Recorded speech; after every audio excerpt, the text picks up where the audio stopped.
Salut ma poignée de Skittles, comment ça va? Une question a été posée par Coup Critique sur Facebook, mais comme je n'ai pas Facebook et que je n'ai pas lu la question, je ne vais pas adresser cette capsule à Coup Critique, juste à vous autres.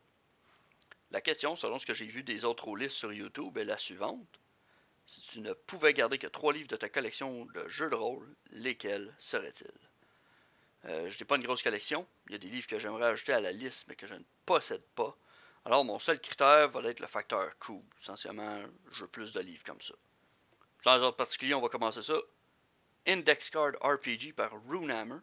C'est un jeu qui est très flexible grâce à des concepts simples.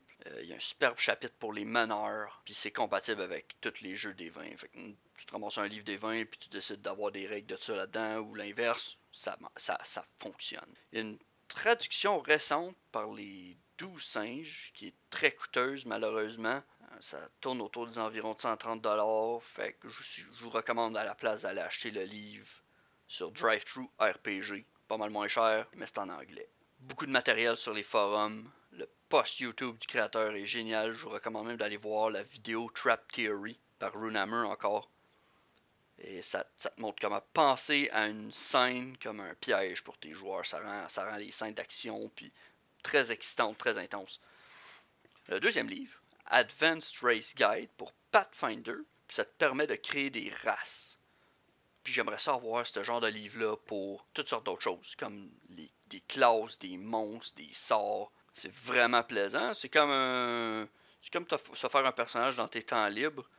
Tu t'en vas magasiner des habiletés, puis des capacités, puis tu mélanges tout ça selon des petites règles très simples pour te créer tes propres races. Puis c'est crunchy bien sûr comme Pathfinder l'est. Donc beaucoup de petits chiffres que tu mélanges, puis éventuellement tu as des gros chiffres. Vu que tu n'as pas de pression comme un personnage ou quelque chose comme ça, c'est très plaisant à faire, c'est une belle activité. J'aime aussi ce livre-là parce que ça donne le contrôle sur la présentation quand tu es le meneur.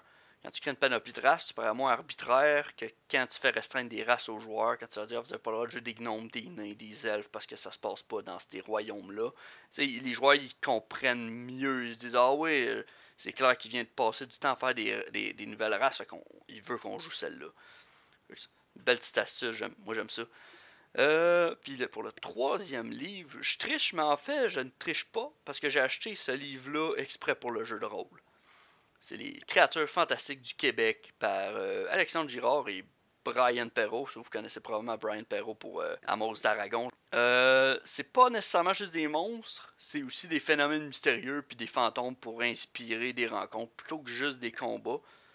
T'sais, ce livre-là, il me fait un peu office de Monster Manual, là, ou de... Oh, je m'excuse, en français, c'est un bestiaire. La présentation est un petit peu comme le journal d'un chercheur, avec un dossier sur les loups-garous. Fait que ça donne une belle atmosphère merveilleuse et horrifique en même temps. Puis franchement, c'est juste plaisant de s'inspirer de choses qui viennent de chez nous pour jouer à Donjons et Dragons. Moi, je vous le recommande. C'est donc ça ma liste de livres pour le moment. Qu'est-ce que vous en pensez? Les liens pour ces livres-là vont être dans la description, mais ça me fait plaisir de recevoir vos suggestions pour agrandir ma collection.